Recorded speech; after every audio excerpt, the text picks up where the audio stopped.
We are going to study about the chemical properties of carbon compounds.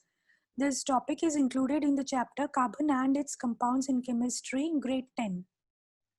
The first chemical property that we are going to study about carbon compounds is combustion.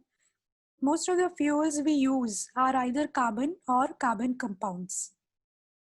Carbon in all its allotropic forms burns in oxygen, giving carbon dioxide along with heat and light. Most carbon compounds also release a large amount of heat and light on burning. These are oxidation reactions. In the first reaction, we can see carbon reacting with oxygen, giving carbon dioxide along with heat and light. In the second reaction, we can see a carbon compound methane, which is reacting with oxygen, giving carbon dioxide, water, heat and light. The third reaction is of a carbon compound ethanol, which is an alcohol. It is reacting with oxygen, giving us carbon dioxide, water, heat and light. Now we will perform an activity. We will take some carbon compound on a spatula and burn it, and we will place a metal plate above the flame and we will record the observations. First carbon compound that we will take is naphthalene, and naphthalene is a saturated hydrocarbon. Saturated hydrocarbons usually burn with a clean flame and there will be no sooty deposit on the metal plate. Same case with camphor. Camphor is also a saturated hydrocarbon, so it will give a clean flame and there will be no deposit on the metal flame. But in the presence of limited supply of air, even saturated hydrocarbons burn with a sooty flame. Next, we will take alcohol. Alcohol is an unsaturated carbon compound. Unsaturated carbon compounds will give yellow flame with lots of black smoke, and we will see a sooty deposit on the metal plate. In case of gas stoves at home, which we use for cooking, it has inlets for supply of oxygen. So when the inlets are clean and there is sufficient supply of oxygen, we will get a clean blue flame. But if the inlets get blocked, the fuel remains unburnt and hence the bottom part of the cooking vessel get blackened.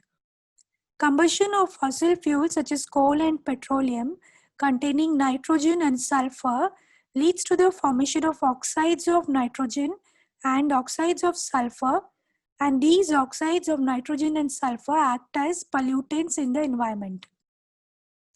The second chemical property that we are going to study about carbon compounds is oxidation. Carbon compounds get readily oxidized on combustion. We can see a reaction over here, which is a conversion of alcohols to carboxylic acid. Here ethanol is getting converted to acetic acid.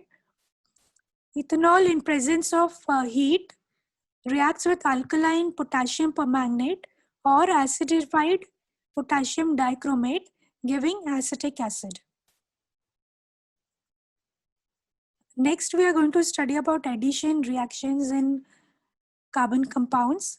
During addition reaction, an unsaturated hydrocarbon adds hydrogen in presence of catalysts, giving us saturated hydrocarbons. So here we can see ethene, which is getting reacted in presence of nickel catalyst, and hydrogen is getting added and we get ethane.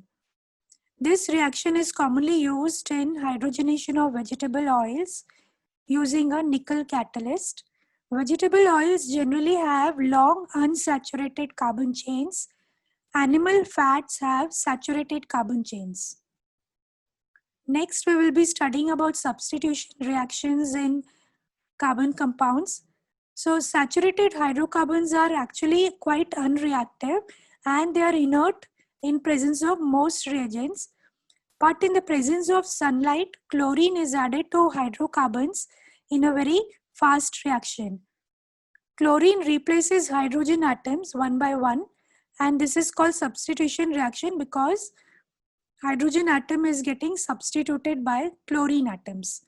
So we can see a reaction methane with chlorine in presence of sunlight giving methyl chloride, So here hydrogen atom is getting replaced by chlorine atom. Thank you.